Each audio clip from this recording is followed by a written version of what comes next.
The desert doesn't care what time it is. It doesn't care that it's past midnight, that the temperature has dropped 40 degrees from what it The was stitches are 8 hours holding up ago, that well. five It people are feels a bit moving through tight. it, carrying That's things that are normal. I'll clean heavy it in now. ways that have Okay. nothing to do with weight. Hold still, I'm The securing your desert just bandage. sits there, dark and patient, Okay, it's set, letting you're the stable. wind move across it like something that has all the time in the world. 5 operators, moving fast, one of them on a stretcher improvised from a door pulled off its hinges, and 2 lengths of parachute cord knotted at the corners, and one of them running rear security with a rifle that doesn't belong to her, looking back through the scope every few seconds at the compound. They just left counting shadows, calculating distances, doing the kind of math that nobody teaches in a classroom. She is tall, 5'3", 118 pounds in full kit, 11 years of service compressed into a frame that most people on first look underestimated. Most people did not get a second look. 3 weeks earlier, she had walked into her first combat assignment as the person who came after the shooting stopped. The corpsman, the one who kept the living alive while others did the work that made the living necessary. By the time this helicopter lifted off, she had fired 14 rounds across 2 missions and saved 4 lives with her hands and 1 with a rifle she had promised her mother she would never touch.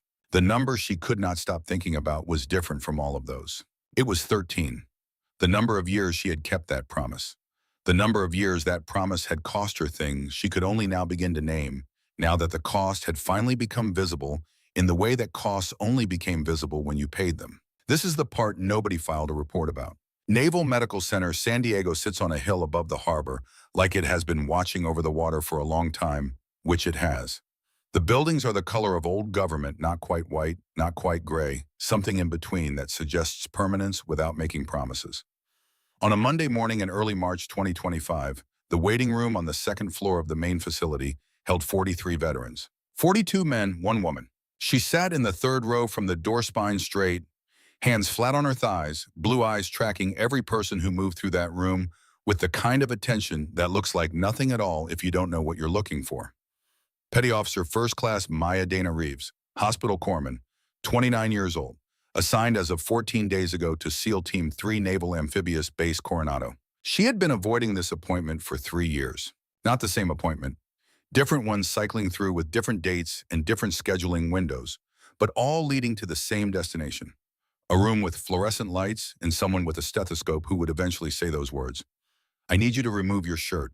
She had gotten good at avoidance. Deployment rotations that overlapped with scheduled physicals. Minor illnesses that arrived at precisely the right moment. One memorable October, when she had submitted a leave request on the same day as her appointment and then never rescheduled. 3 years of small, careful evasions, each one costing something she could not name exactly, but felt at 3 in the morning when sleep had opinions about what she was carrying. The new Veterans Wellness Program had ended all of that. Mandatory participation, no exceptions, no postponements, even for petty officers first class who would have rather done almost anything else. The check-in screens cycled through names: Johnson, Patterson, McKenzie. She watched it without appearing to watch.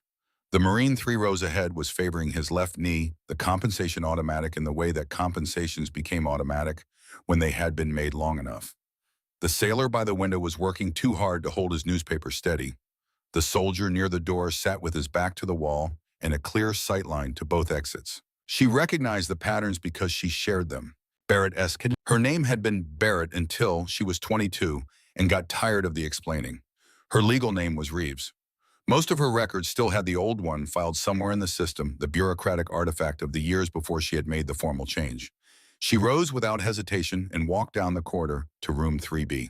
Lieutenant Commander Reynolds was mid-40s, graying at the temples, competent in the way of someone who had done this 10,000 times and stopped being surprised by what the human body chose to do. He had a tablet and a practiced smile and the efficiency of a physician who respected your time because he valued his own. The exam proceeded the way exams proceeded: blood pressure, pulse, reflexes. He asked his questions and she answered them, and nothing about the transaction was unusual until he said the words. I'll need you to remove your blouse for cardiac and pulmonary examination. She had known it was coming, had known it from the moment she sat down in that waiting room. Her hands found the buttons and worked through them with steady fingers that had removed this blouse thousands of times, and then the blouse was folded across the chair, and there was only the navy issue undershirt between her skin and the fluorescent lights of room 3B. Reynolds moved behind her. Stethoscope. Deep breath. She breathed. The cold metal moved in the patterns she knew from performing this examination herself, because Corman knew exactly what they looked like from the other side. She breathed when he asked. She held when he asked. She was measuring the distance to the door without any intention of covering it, just because knowing was a form of steadiness. Good. One more. She breathed. Then his hand stopped. 3 seconds of silence. The kind that has texture. 4 seconds. 5. Petty Officer Barrett. His voice had changed in the way voices changed when a doctor stopped performing routine and started actually looking. I need you to remove your t-shirt. She pulled the shirt over her head. The scar on her left shoulder existed in 2 parts that told the same story from different angles. Entry wound anterior. Exit wound posterior. The work of military surgeons who had closed the damage with precision because the alternative was a 16-year-old girl losing the use of her arm. Clean debridement, careful suturing, tissue that had healed into something permanent and specific and unmistakably the product of a high-powered rifle at medium range. Reynolds measured the entry wound with his fingers, approximated the diameter, calculated the trajectory from the exit wound's position. He did this with the focus of someone who had just found something that didn't belong in the file he had been reviewing. This is a gunshot wound, high-powered rifle. He said it with the certainty of a man stating a fact. The entry diameter. This is .338 caliber, possibly .338 Lapua Magnum. That's a sniper rifle cartridge. How did a Navy corpsman? The door opened. Without a knock. The first indicator. The second was the way Reynolds stopped mid-sentence. The third was the change in the room's atmosphere that some people carried with them, the weight of 40 years of decisions made in places where the wrong decision cost lives. Admiral Harlan Decker was 68 years old and built like someone who had earned every year of it through physical work rather than administration.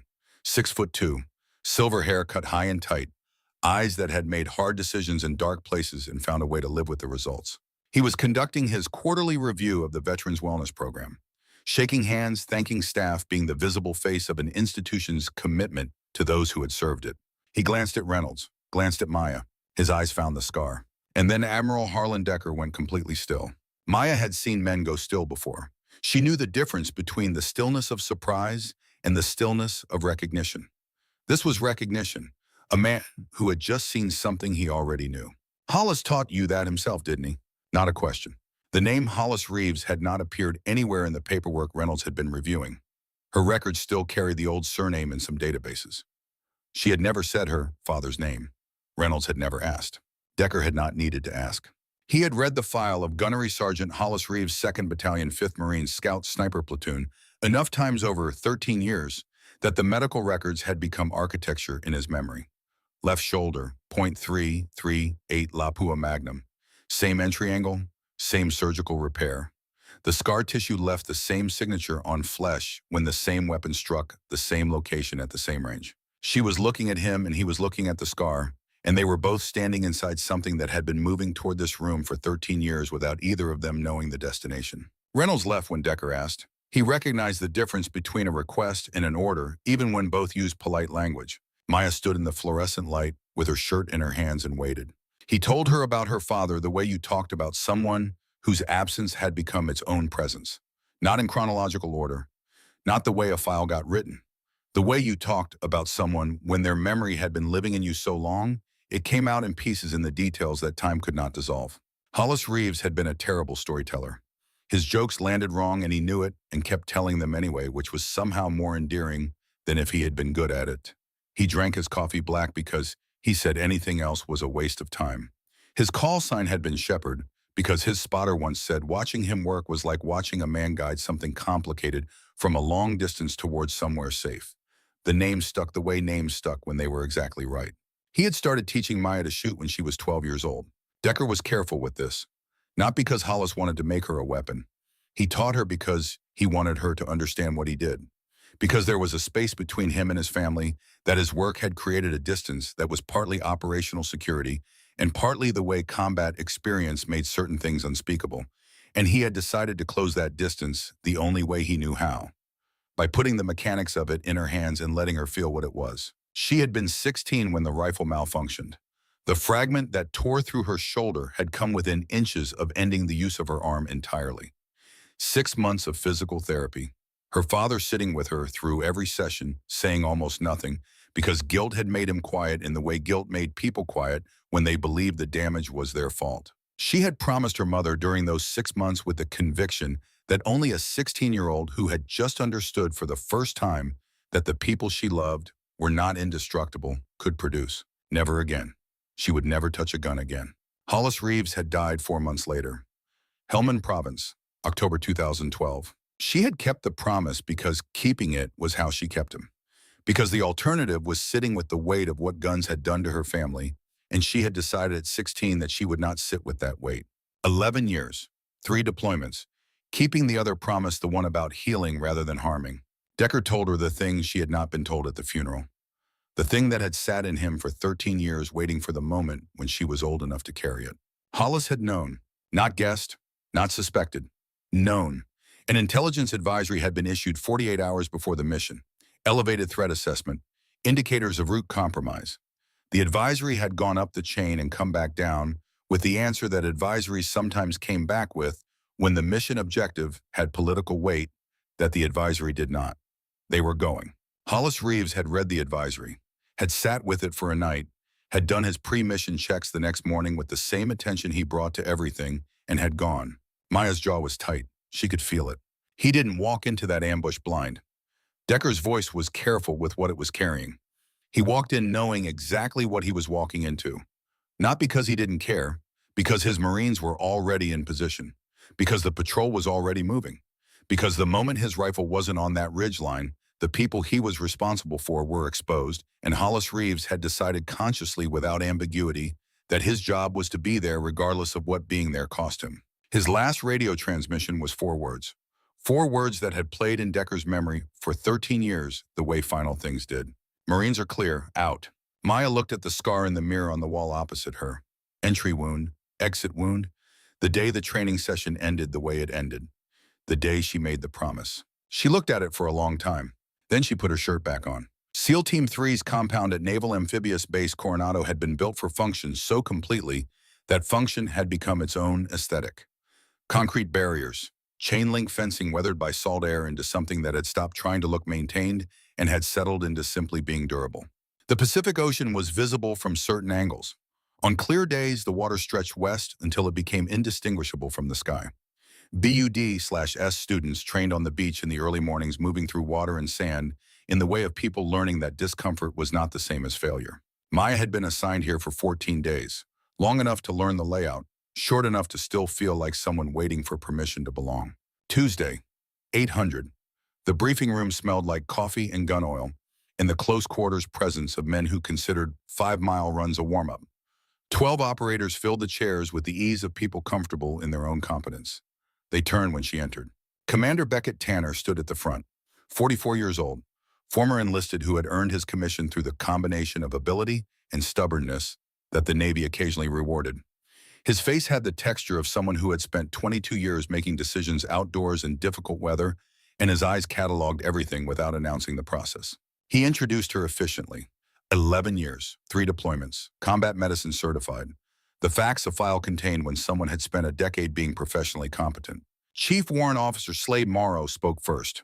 50 years old. Everyone called him Gunny because some Marine habits outlasted the service affiliation. His voice carried the gravel of a man who had spent decades in places where you raised your voice only when the situation required it. 5'3". He stated it the way you stated a relevant data point. Can you carry a 60-pound medical pack in full kit? Yes, Chief. Plus body armor plates front and back. Yes, Chief. Plus ammunition, water, personal gear. Yes, Chief. Morrow leaned back. We'll find out Friday. Petty Officer First Class Kieran Walsh had red hair that made him look younger than 32, until you looked at his eyes, which looked exactly 32 years old and carried the professional skepticism of someone whose job involved accurate assessment of risk. He occupied his chair with the comfort of a man who believed he owned whatever room he was in. The corpsman before you was 6'1", 190. Walsh's voice carried to the back row without effort. He struggled with the physical demands. No offense, Doc, but you're small.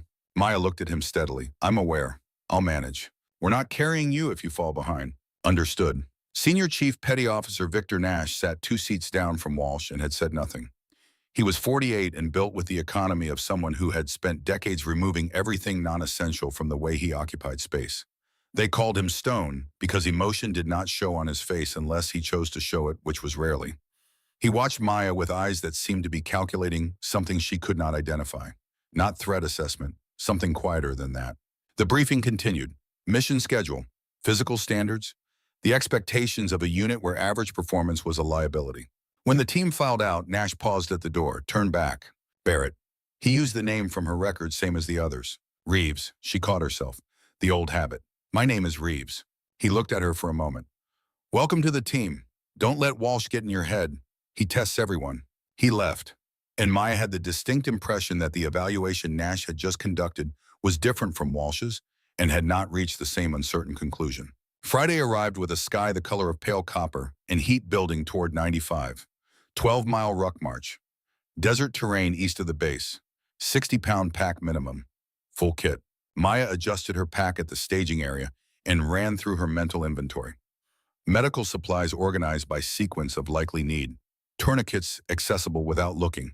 Everything in its place for the conditions that would not be ideal. 62 pounds on a frame built for 118. The first 4 miles were negotiation between her body and the load. Mile 6, her hips joined the conversation.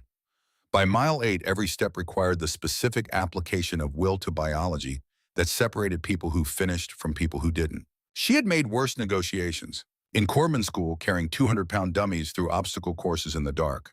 In field training, treating simulated casualties while instructors threw smoke grenades and fired blanks overhead. In Afghanistan, moving wounded men twice her size because the alternative was watching them die. Pain is information. Her father's voice when things got hard from the desert in New Mexico, where she had learned to lie still for 4 hours watching a target that never moved. Use it. Mile 12. She crossed the finish line at 2 hours and 41 minutes. Walsh and Webb had finished 18 minutes ahead. Nash and Morrow 12. But she had finished within the standard, without assistance, without the kind of falling behind that became a permanent fact about you. Tanner checked his watch when she crossed. Nodded once. Acceptable, Reeves. Morrow approached with a water bottle. You can walk with the weight. His expression had not changed from the start of the march. But walking isn't fighting. Understood, Chief. He looked at her for a moment with something behind his eyes that was not quite what it had been before. Then he walked away. Monday. Weapons qualification.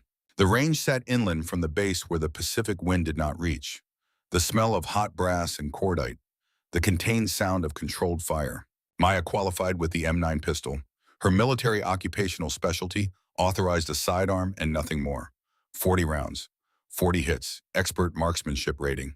The grouping was tight enough that Morrow raised an eyebrow at it from the observation booth, which was the nearest he had come to a visible reaction since she arrived. The operators moved to rifle qualification. M4 carbines first, then the serious work. The M4OA5 sniper rifle, which carried in its stock and scope mounting and the way it balanced against the shoulder, some of the same design DNA as the weapon her father had used. She stood behind the firing line. Observation, her official role. Nash settled into position at 600 meters. Standard NATO chest target. He went through his pre-shot routine with the efficiency of someone for whom the routine had become invisible. The round landed 8 inches left of center. Maya's lips moved. Barely audible. Wind pushing left, compensate right shoulder. Nash made the adjustment. Second shot, center mass. He fired 4 more rounds. All hits. When he came off the line, he passed close enough that his voice reached her without reaching anyone else. Thanks for the wind call, Doc. She kept her face neutral. But Nash knew, and men like Victor Nash filed information with a patience that made libraries look careless. Thursday afternoon, medical drill. The scenario was an IED blast with 2 simulated casualties, limited supplies, and an instructor firing blanks from positions around the training area, while smoke grenades turned the air orange and difficult. The blanks and smoke were not drama. They were the mechanism for finding out who became a different person under stress and who did not. Maya became the same person she always was. Casualty 1 severed femoral artery. Massive hemorrhage. 90 seconds before shock became irreversible. 2 minutes before death without intervention. She was already moving before the conscious thought completed itself. Tourniquet out of the pouch and into position in the same motion. High on the thigh. 1 wrap. Strapped through the buckle. Windlass inserted. She twisted. The role player screamed. She kept twisting. 3 rotations. 4. The arterial spray reduced to a trickle. Stopped. 19 seconds from identification to secured tourniquet. The standard allowed 30. Casualty 2 tension pneumothorax. Needle decompression. She worked through the IV insertion and the additional wound management while the blank rounds continued and the smoke thickened, and the instructor varied his timing to create moments where the distraction and the task competed for the same fraction of attention. When the drill ended, Morrow stood over the casualties for a long time. Checked her work, checked her times. Damn good, Doc. Best I've seen from a new team member. Tanner nodded, approval without ceremony. Walsh leaned against the far wall with his arms crossed watching, not the flat skepticism of the first briefing. Something more complicated. He spoke to the teammate beside him at a volume he knew she could hear. Medical skills are one thing, but we need operators who can fight back when things go kinetic. A combat medic isn't a combat operator. Maya filed this away. Not as an insult, as a question. Fair questions deserve fair answers. The answers were not going to come in words. Friday evening, mission briefing. Satellite imagery on the classified screens. A single-story compound. Desert. One road in and out, 8 to 12 combatants estimated. 2 American contractors. Civilian security personnel. 6 days missing. State Department wanted them back. Wheels up Monday 0400. Destination classified until airborne. Tanner looked at Maya. Your role. Base camp, communications, casualty prep, standard operating procedure for a first mission with a new corpsman. She nodded, expected, reasonable, safe. But in the quiet part of her mind, her father's voice surfaced without warning, the way it surfaced sometimes in the small hours when she had stopped managing what she allowed herself to think about. This is how it starts. Not the mission, not the shooting. The thing that had been moving toward her from a long distance with the patience of everything that had been true for years and was only now becoming visible. Monday would tell her what happened next. The C-130 touched down at a forward operating base that did not appear on any public map somewhere in the geography between Syria and places that existed only in classified documents and the memories of people who had worked there. The ramp dropped and the desert came in before anyone went out. 118 degrees Fahrenheit. The kind of heat that did not feel like temperature, it felt like pressure, like the air itself had weight and was pressing against every surface with something close to intention. Maya stepped off the ramp with 62 pounds on her back and adjusted to it the way she adjusted to things she had decided not to argue with. The team moved with the efficiency of people for whom this sequence, land assess, establish, perimeter, prepare, had been repeated until the repetition became invisible. Maya found shade against a concrete barrier and ran her medical inventory for the 3rd time since takeoff, not because she had forgotten anything, but because checking was itself a form of readiness. Tourniquets accessible. Combat gauze staged. IV supplies organized by sequence of likely use. Chest seals in the left outer pocket. Morphine where her hand could find it without looking. The briefing that followed was brief. Intel update. The contractors were confirmed at target. Guard force estimate had revised upward. 8 to 12 had become 15 to 20. They proceeded as planned. At 1600, Corbin Webb stumbled. She saw it before it happened. Not because she was watching him specifically, but because she was watching everything with the attention that combat medicine required. Not passive waiting, but suspended awareness. The body still and the mind running through conditions at a speed that looked like calm from the outside.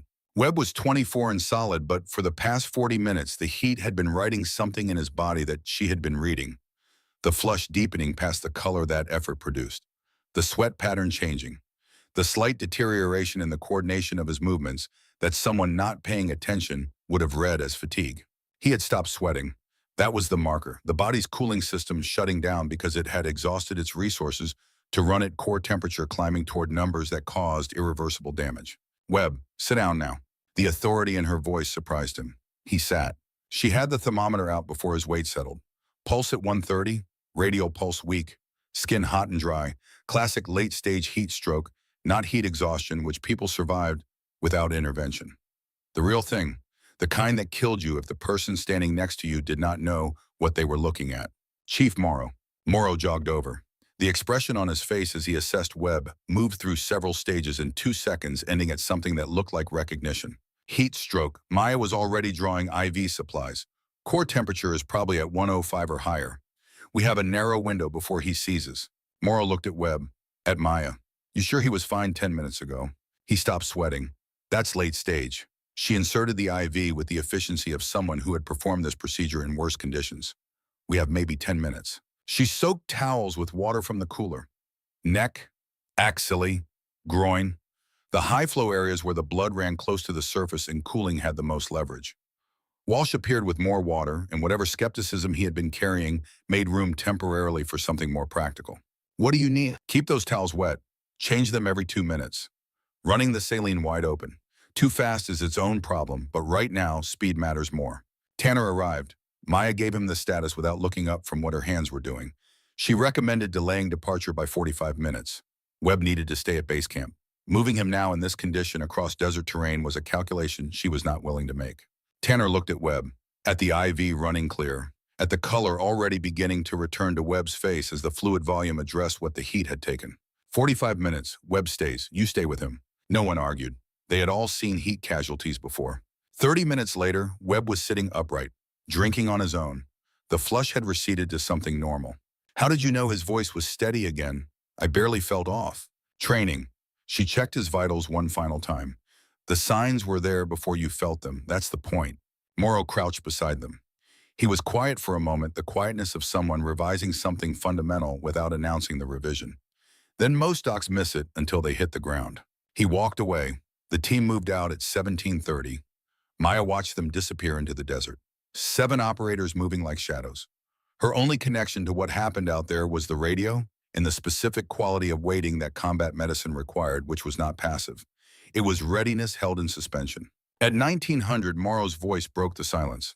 Base, entry 1, 2 clicks from target. Chief has a situation. The ankle assessment she conducted over the radio was one of the less conventional things she had done in 11 years of service, but the information Morrow gave her was sufficient.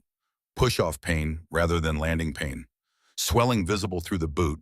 Grade 2 sprain at minimum, the kind that would hold under adrenaline and fail at exactly the wrong moment in exactly the wrong kind of space. Commander Tanner, this is Reeves. Recommend Chief Morrow modify his role. That ankle is a liability in close quarters movement. The transmission that came back carried Morrow's displeasure even through the compression artifacts of tactical comms. But he acknowledged. At 2200, the radio fractured. Contact. Contact. We're taking fire. Not the controlled language of a planned engagement. The compressed overlapping transmissions of a situation that had departed from the script. Gunfire audible. RPG detonation in the background. Tanner's voice cut through. Entry team report. Pinned down. Intel was wrong. 20 plus. Walsh's hit, Walsh's down. She was on her feet before the transmission ended. The vehicle came for her. She was in it before it fully stopped moving, before the door closed the driver using night vision to navigate terrain that had no roads. She checked her kit by feeling the darkness. Tourniquet, gauze, IV. The sequence her hands had run through enough times that it had become a form of prayer. 12 kilometers in 8 minutes. She bailed out while still rolling, hit the dirt running 60 pounds on her back, feeling like something she had decided not to register. The compound was a geometry of muzzle flashes in shouted positions and the acoustic signature of multiple weapons in an enclosed space. She found the team behind a low wall. Walsh was on his back. The wound was high on his thigh, femoral area. The arterial spray in the ambient light from muzzle flashes was the specific bright red that meant what it meant 90 seconds before shock became irreversible, 2 minutes before death without intervention. She had memorized these numbers in a classroom and tested herself against them in the field, and they had stopped being numbers. They were a clock. She slid in beside him. Bullets moved through the air above the wall. Walsh, look at me. His eyes found hers. Wide. Not the fear of pain. The fear of a man who understood exactly what his wound meant. I can't feel my leg. Blood loss. Working on it.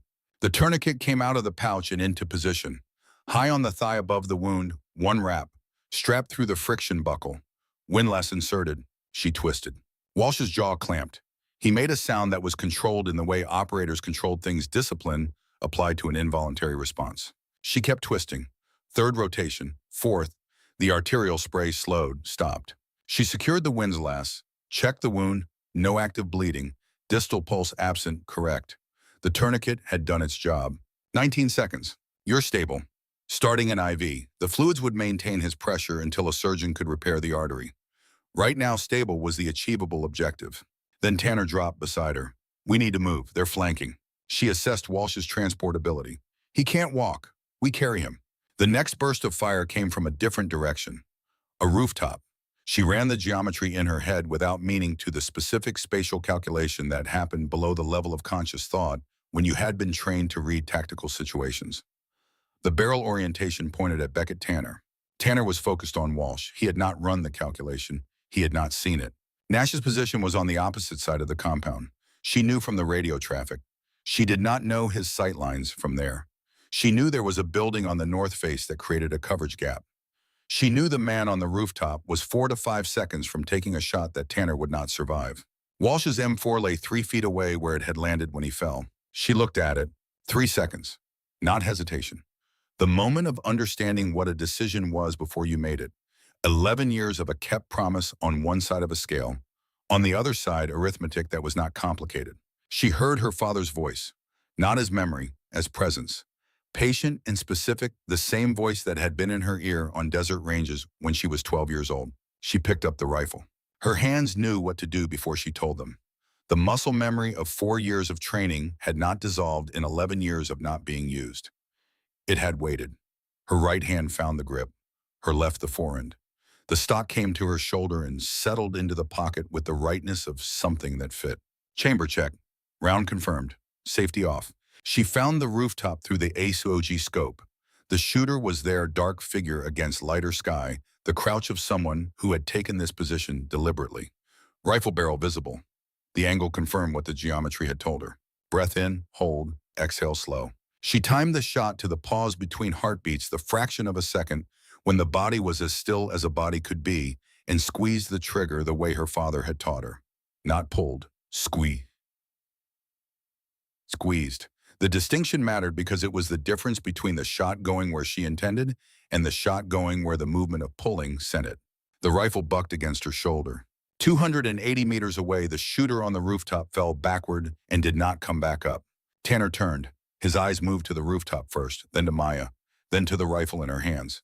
3 seconds of silence in the middle of an active firefight. Where did you learn to shoot like that? My father, sir. They moved, covering bounding, carrying Walsh on the improvised litter. Morrow and Nash on the door. Tanner and Maya on rear security. She engaged twice during the withdrawal at close distances, the mechanics different from long-range precision work, faster. Less calculation, more response. The part of her mind still processing what had happened noted the difference and filed it without fully understanding what to do with it yet. They reached the vehicles, called for medevac. The helicopter came. Walsh loaded, Bird gone. Tanner gathered the team in the darkness after. He went through the operation in order. When he reached the rooftop shot, he said it plainly. 280 meters. Moving target. Under fire. 1 round. He looked at Maya. Where does a Navy corpsman learn to make that shot? She told them. Her father. What he had taught her. Why she had stopped. Why she had started again tonight. She told it without arrangement because they deserved the true shape of it. When she finished, the team was quiet. It was Morrow who spoke first, and what he said was not what she expected. Gunnery Sergeant Hollis Reeves. His voice carried something she had not heard in it before. Scout Sniper 25 Marines. I knew that name before you walked into this team's briefing room.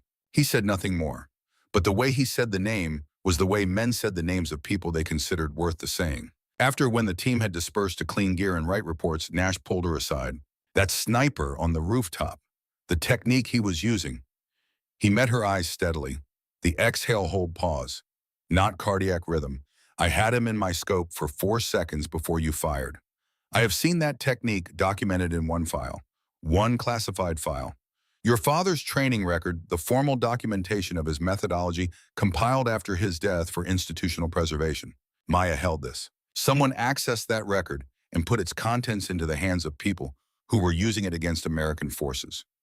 Nash's voice was even. That is not a theory. That is what I observed tonight on a rooftop 280 meters from where you were standing. He paused. I wanted you to hear it from me. She stood with it. The intelligence would go up the chain and become someone else's jurisdiction. But the fact that the thing her father had built over years of careful development had been extracted from the record of his service and given to an enemy was a violation that needed to be named before it could be held. She named it in silence. Nash led her. The following morning, the range east of the base. Nash had arranged targets at 600 meters, 800, 1,000. The full team present, because this community evaluated its own and what had happened the previous night required formal accounting. He handed her the M40A5. You familiar with this platform? My father used the A3. Same lineage. She turned the rifle in her hands, feeling the balance point the way the bipod deployed. Fundamentally the same. 600. Winds from the west at approximately 5. She set up prone, bipod deployed, cheek weld on the stock. The scope picture came into focus with the clarity of something her eye remembered not as knowledge, but as recognition. She breathed through the pre-shot routine. Her heartbeat settled into the working rhythm, the one her father had named when she was 12 years old, lying in dirt in New Mexico while he stood behind her and told her to breathe. She fired. Nash at the spotting scope. Center mass. 800. She adjusted elevation, recalculated the wind's effect across the additional distance. Took her time because the target was not moving and time was not a factor. She fired. Upper chest. Good. 1,000 meters, more than half a mile. The range where environmental factors stopped being inputs to the calculation and became the medium through which the shot had to travel. She observed the mirage through the scope for 30 seconds before making her adjustments. Nearly 60 inches of bullet drop.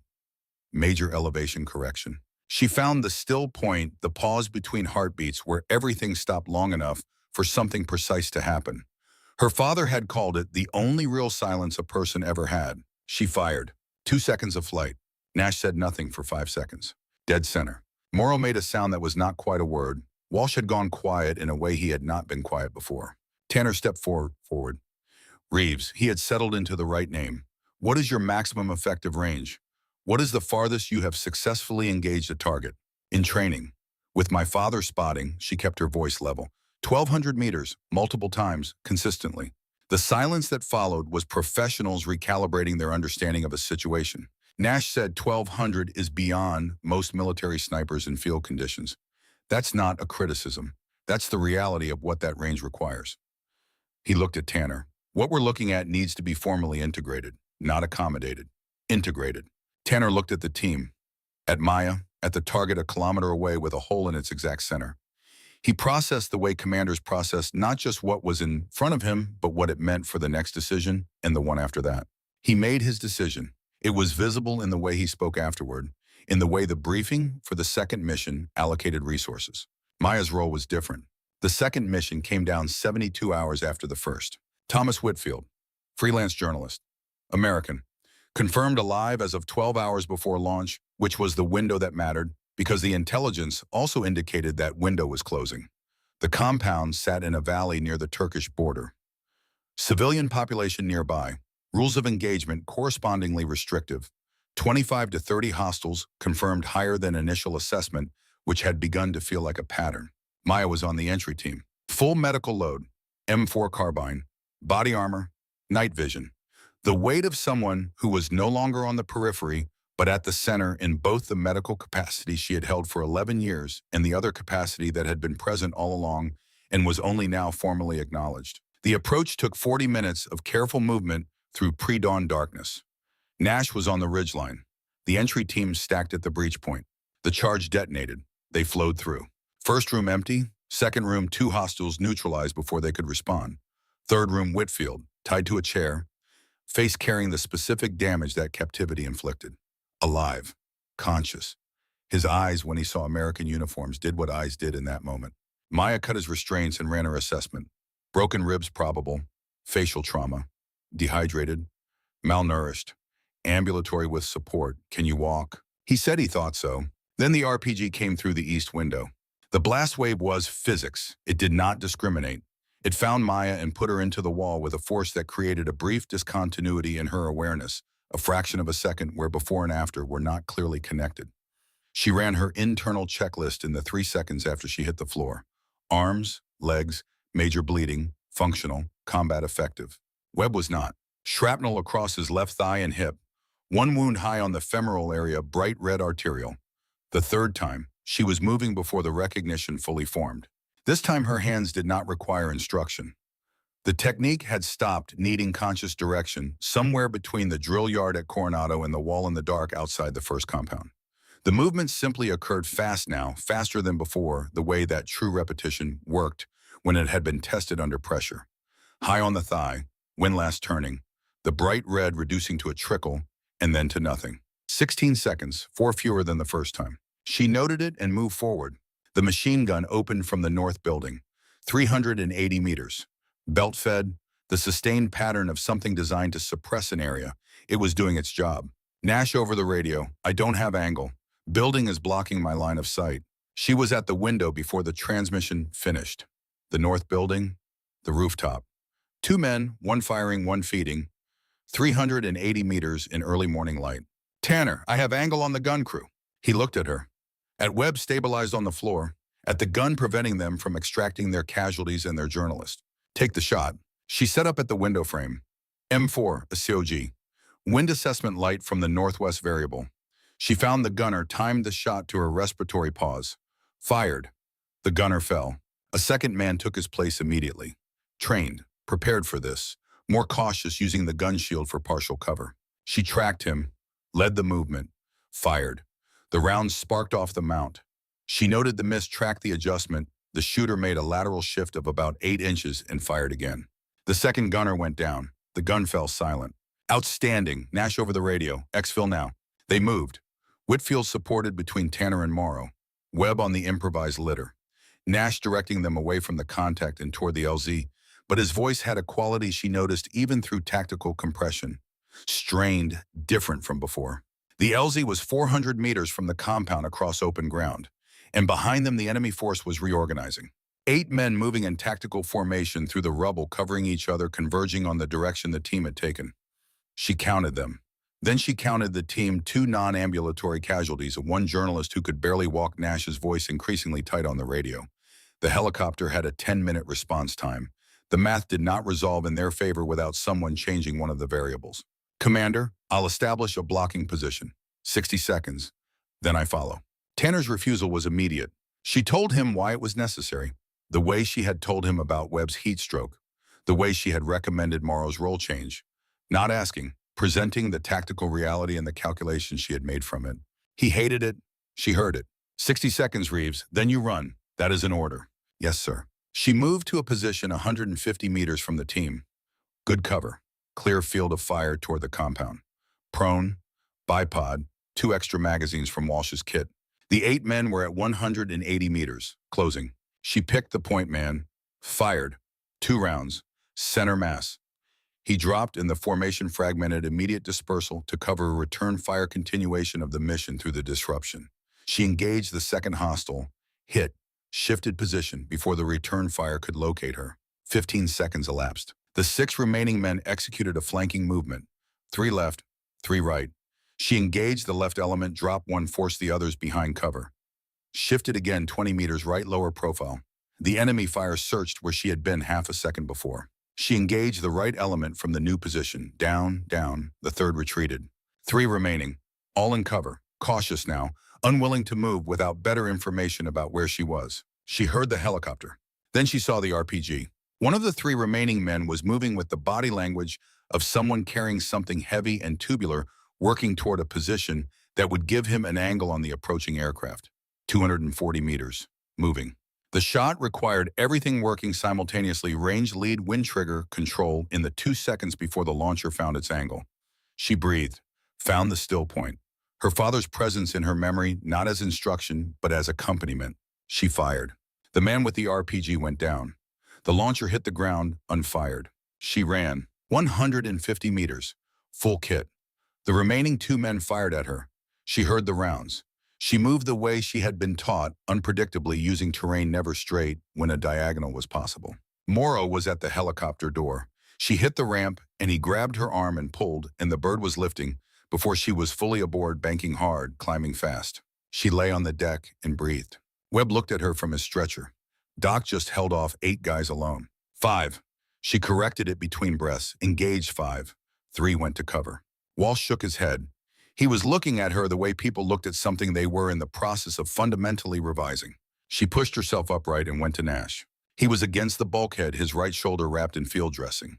His face held the expression of a man managing pain by not giving it his full attention. She cut away the dressing. Entry without exit. The round was still inside. She irrigated the wound, hemostatic gauze, pressure dressing over that. She told him 6 weeks minimum before returning to a rifle. He looked at her steadily. 6 weeks. Or permanent nerve damage. Your choice, Senior Chief. A pause, then 6 weeks. She secured the final layer and sat back. The helicopter moved through the darkness toward the base. The team was quiet, with the quiet of people who had been through something that required time before it could become language. Nash waited until the others were occupied with their own processing. until the noise of the rotor created enough privacy for what he had to say. Your father told me something when I met him. 2011, Camp Pendleton, joint exercise. He said you were better than him by the time you were 16. He said it the way men said things they were genuinely proud of, not boasting. Just stating what was true. Maya said nothing. Nash was quiet for a moment. Then he said the thing he had been carrying. I was designated Overwatch for the patrol your father died covering. October 2012. A secondary element pinned me down 20 minutes before the main ambush started. By the time I broke contact and reached the ridgeline, it was already over. He paused. I had the rifle. I could not get the angle in time. Your father died on a ridgeline I was supposed to be covering. I have carried that for 13 years. The helicopter moved through the dark. I wanted you to hear it from me, Nash said, not work it out alone later. She looked at him, his face in the ambient light of the aircraft interior. A man who had finally said a true thing he had been holding for a very long time. She did not tell him it was not his fault. She did not offer the absolution that people offered when sitting with complexity was too hard. She understood the weight he was describing because she had carried her own version for the same 13 years. She put her hand on his shoulder, the left one, the one that was not hurt. She left it there for a moment. That was all.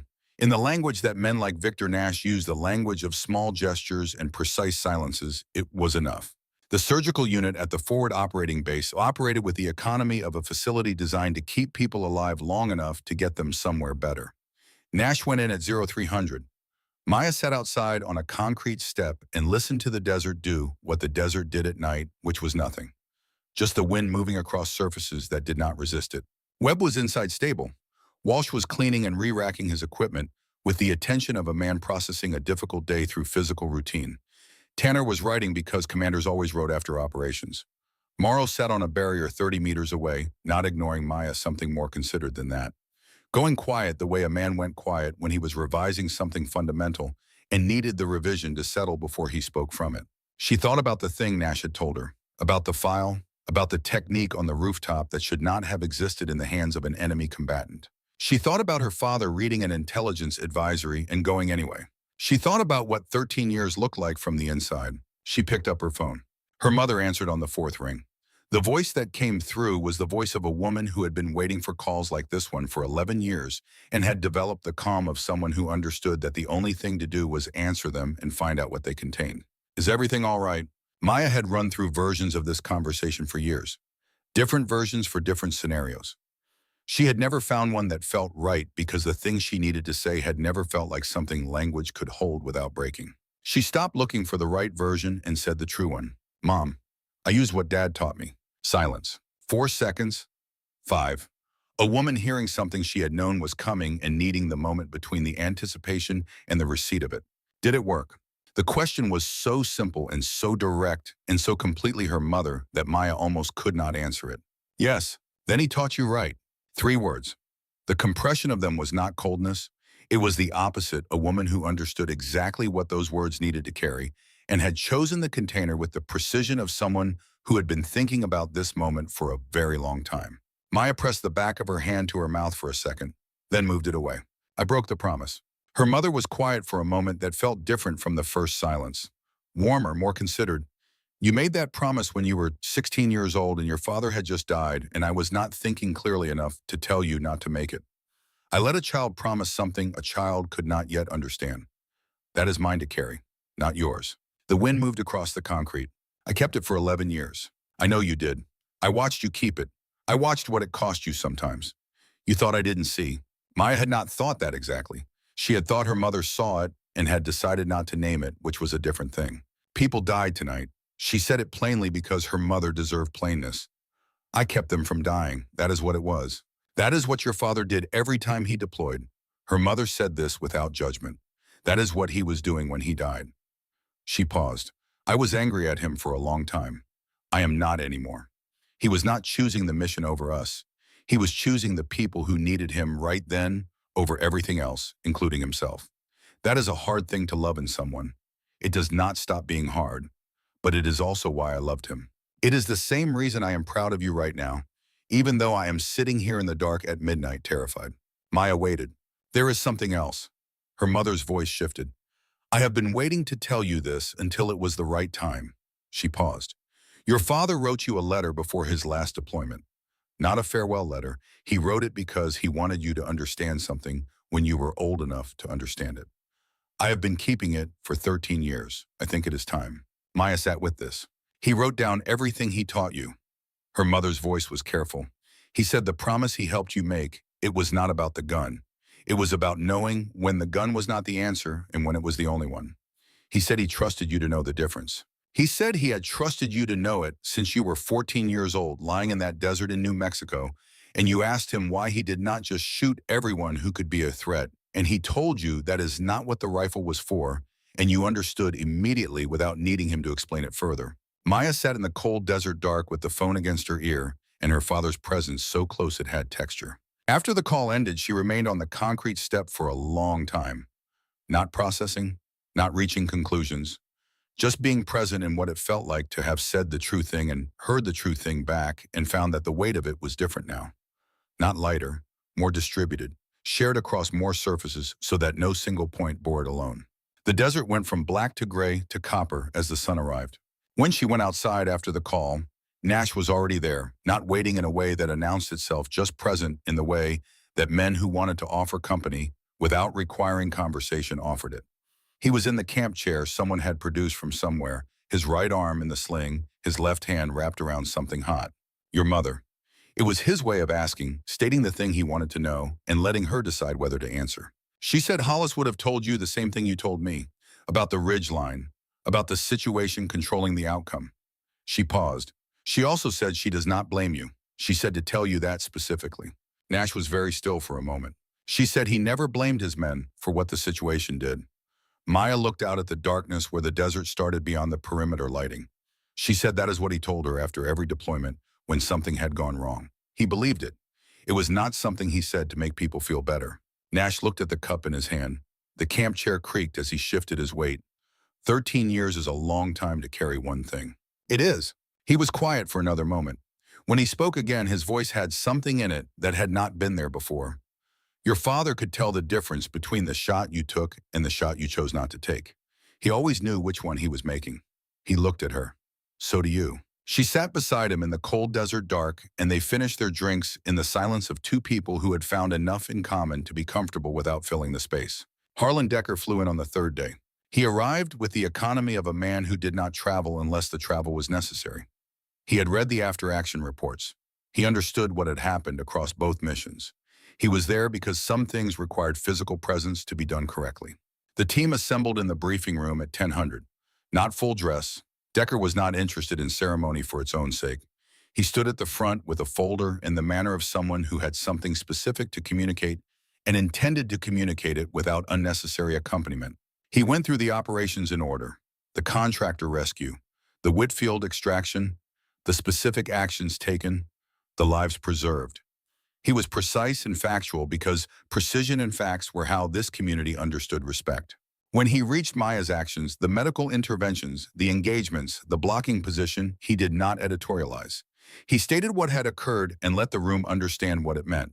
Then he looked at Maya. Hollis Reeves was a gunnery sergeant in the 2nd Battalion, 5th Marines. He said it with the directness of historical fact. 78 confirmed kills across 3 deployments. He spent 4 years teaching his daughter everything he knew. Not because he wanted a legacy, because he believed she would need it. He paused. He was right. Maya stood in the middle of the room and said nothing. Effective immediately, I am signing the cross designation for Petty Officer First Class Maya Reeves. Combat Medic, Designated Marksman. Both designations active. Both required. He found the document in the folder, signed it with the efficiency of someone who understood that the signing was not the significant act. The significant act was what had already happened, and placed it on the table. Then he placed a second document beside it. Thinner. A single page with a classification header she was not cleared to read in full. He tapped it once with 2 fingers. The Reeves Protocol materials. He said it evenly. The investigation is active. I cannot brief you on the details now. What I can tell you is that the people responsible for moving your father's classified training records to unauthorized hands will be identified and held accountable through the appropriate process. He paused. You will be briefed when it becomes operationally relevant to you. It will become relevant. Maya looked at the page, thought about the shooter on the rooftop, thought about the file that someone had decided was worth more than what it had cost. She did not touch the document. She did not need to yet. Decker looked around the room one final time. Then he looked directly at Maya with the expression of a man looking at the daughter of his oldest friend and seeing both clearly. Hollis used to say something about why he taught you. He said it the same way every time. He said, I am not teaching her to be a soldier. I am teaching her not to look away when it matters. He paused. You have not looked away once. He picked up the folder and walked out. No formation, no speech. The documents on the table and the words in the air in the specific silence of a room full of people who had just been present for something that did not need discussion to be understood. Walsh came to her that afternoon. He found her at the medical area reorganizing supplies that did not need reorganizing, something to do with her hands, while her mind worked through things without clear resolution. He stood nearby for a moment without speaking, which was unusual enough for Walsh that she noticed it before he said anything. He had been working toward this for several days. She could see the shape of it in the way he had been quieter since the first mission, the way the skepticism had replaced itself with something more complicated, not guilt, something more professional than guilt. The recalibration of a person who took his assessments seriously and understood when an assessment had been wrong. I told Webb on day one that you wouldn't last the ruck march. He said it without preamble, 2 weeks ago, the morning after you reported. I know. You heard that. Most of it. Walsh was quiet. Then I was wrong about the ruck march. He said it the way men said things they meant but found difficult, briefly directly. I was wrong about most of it. She looked at him. You had legitimate concerns. You needed to know if I could carry the weight. I needed to know if you could carry the weight, he nodded. What I didn't know was what kind of weight you were already carrying. She held the tourniquet in her hands and thought about how to respond to this and decided that responding was not necessary. He had come to say the true thing, and he had said it, and that was sufficient. After a moment, Walsh said, you saved my life. 19 seconds. You would have done the same. Maybe? He paused. You also kept Tanner alive, and 6 of us made it out of that valley when the math didn't favor it. He picked up a medical pouch from the table, turned it in his hands, set it back down. The next person who questions whether you belong on this team is going to hear from me about it. This was Walsh's version of something Walsh was not built to say with softer language. She understood it for what it was. Thank you, she said. He walked away with the slight irregularity in his gait of someone whose femoral artery had been repaired and who was not quite ready to admit the leg was not fully what it had been. But he was walking. He was walking because of 19 seconds and a decision she had made in the third row of a briefing room to not look away. Morrow came to her at 1800. The light was doing what desert light did at that hour, going sideways, making the shadows long, and the surfaces it touched looked like they were made of something older than they actually were. He came without announcement and set something on the equipment case beside her. A patch, roughly circular. Navy blue background. The seal trident in gold, the anchor and the eagle in the trident, and centered over it, not behind it, but over it, a medical cross in red. The 2 symbols occupying the same space, neither subordinate to the other. She looked at it, unofficial. His voice carried the gravel that decades of hard service had built into it. He did not look at her while he said it. He looked at the patch, but accurate. She picked it up, turned it over. The stitching on the back was careful. Someone had taken time with it. You made this. Nash drew it. Tanner sourced the materials. His voice was even. Webb sewed it, which is how we know his hands are working again. She looked up at him. He was looking at her now. The expression on his face was not the expression she had first seen in the briefing room 14 days ago. It was not evaluating her, not measuring her against a standard she had not yet met. It was the expression of a man who had finished a process and arrived somewhere he was satisfied to be. I told you walking with the weight wasn't fighting. He said this slowly, the way a man said something he wanted to be heard completely. What I didn't know was how long you had already been walking with it. He did not extend his hand. He did not salute. He stood in the sideways desert light and looked at her in the way that a man who communicated respect through presence communicated it, by being fully still and letting the stillness carry what words would not. Then he turned and walked back toward the vehicles, and he did not look back because looking back was not how Slade Morrow operated. She held the patch in both hands for a long time. 6 days after the Whitfield extraction, a letter arrived. The outer envelope was addressed in her mother's handwriting, postmarked from a city Maya did not recognize. Her mother had moved without telling her, something she had apparently been planning for a while. Inside the outer envelope was a second one. Older, the paper of it yellowed at the edges in the way that paper yellowed when it had been stored carefully for a long time. The handwriting on the second envelope was her father's. She knew it from the birthday cards sent from deployments. Not the same penmanship as when he was young.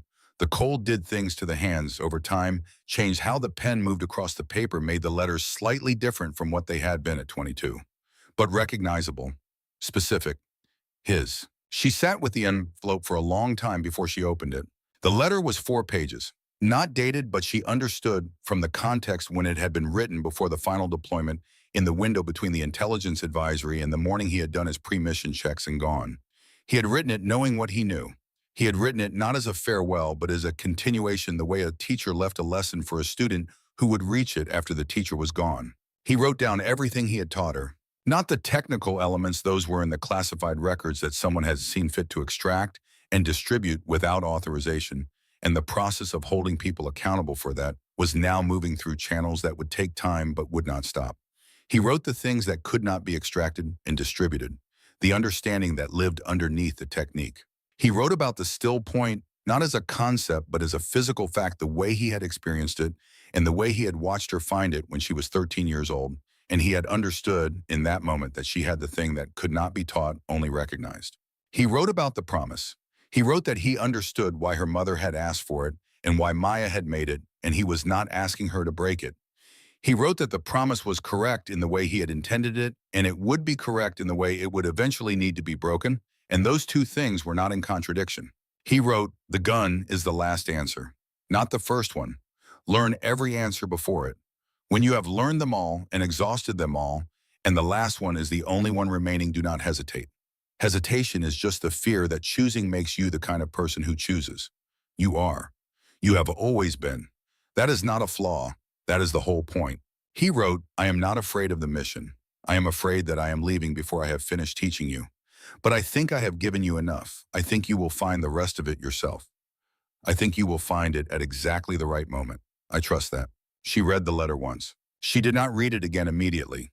She needed time between the first reading and the rereading time for the first reading to settle into her and become part of the structure of how she understood things before she went back through it. She folded it along the lines he had established. She could see the fold pattern from before he had sealed it, the specific creases of a man who folded everything the same way. Corners first, never the center. The way she had watched him fold his maps when she was a child, often enough that the pattern was as familiar as his handwriting. She put the letter in her left breast pocket. It sat against her chest with the weight of something that had traveled a long distance to arrive exactly where it belonged. 3 weeks after the Whitfield extraction back at Coronado, she drove to the range overlooking the Pacific. The sun was going down over the water in the way it went down from that angle. Not dramatic, not the kind of sunset that announced itself, just the slow departure of light from a sky moving from blue to the particular orange that preceded dark, the colors deepening as they faded, the water below catching them and making something different from what was above. She had the M40A5. Nash had arranged access through channels she did not ask about. He was 3 weeks into a 6-week recovery timeline and was following it with the discipline of a man who had been told the alternative. 1,000 meters. The range marker at the far end was a standard silhouette, half a mile across open ground with the Pacific wind coming in off the water and doing what Pacific wind did, changing its mind in ways that required continuous attention rather than a single calculation made at the start. She set up prone bipod. She went through the pre-shot routine that her father had taught her when she was 12 years old, lying in dirt in New Mexico while he stood behind her and told her to breathe. She observed the mirage pattern through the scope, read the wind layers, made her adjustments, found her natural point of aim, and let the rifle settle into it rather than forcing the alignment. She found the still point. It was there. It had always been there. 11 years of not using it had not dissolved it. It had waited in the same place. It had always been patient and specific. It is ready to be occupied when she returned to it. Her father had taught her that the still point existed even in conditions designed to eliminate it. She had found it on a wall in the dark with bullets moving through the air above one. She had found it at a window frame with an active gun position 380 meters away. She had found it in the open at 240 meters with her legs already moving. She found it now in the last light over the Pacific, prone on a range in San Diego, where the worst thing that could happen was a missed shot. She fired. 2 seconds of flight. The round covered half a mile of Pacific evening and arrived in the center of the silhouette. She looked through the scope at the hole in the exact center and felt something settle in her that had not been settled in a very long time. She did not whisper anything to her father. She did not need to. He had said the things that needed to be said in 4 pages of careful handwriting, folded corners first in her left breast pocket, and what he had said was sufficient. She disassembled the rifle with steady hands, packed it with the care of someone handling something that had earned its treatment, lifted the pack to her shoulders, and felt the weight settle into its familiar geography. Her phone buzzed. Tanner, mission brief tomorrow at 0800, full team, complex operation, going to need everything you've got. She typed back, ready, sir. Somewhere in a desert that appeared on no public map, 2 compounds sat empty. Now their guard forces reduced, and their detainees recovered, and their documents filed into chains of custody moving upward through systems she was beginning to understand. The investigation into the Reeves protocol materials was active and moving, and would reach the people responsible in the way that these things reach people, which was slowly and then completely. She had been part of what brought that process into motion. She would be part of what came next. This was the work, not the ceremony, not the document Decker had signed. The work itself, the moving through darkness towards something that needed doing, the coming back, the preparing to go again. The range went dark. The silhouette at 1,000 meters disappeared into the early evening, the hole in its center existing in the dark as a fact that did not require light to remain true. She walked back to her vehicle through the last of the day's warmth. The Pacific was dark now, the water the color of something very old, and the lights of Coronado had come on in the way they came on every evening, indifferent to what the day had contained, simply present for what the night required. The letter stayed where it was. In her left breast pocket, folded corners first, never the center, the way her father had folded his maps. The way she would fold it when she read it again, and the time after that, and every time after that for however long she carried it. Which would be a long time. Which would be as long as it needed to be.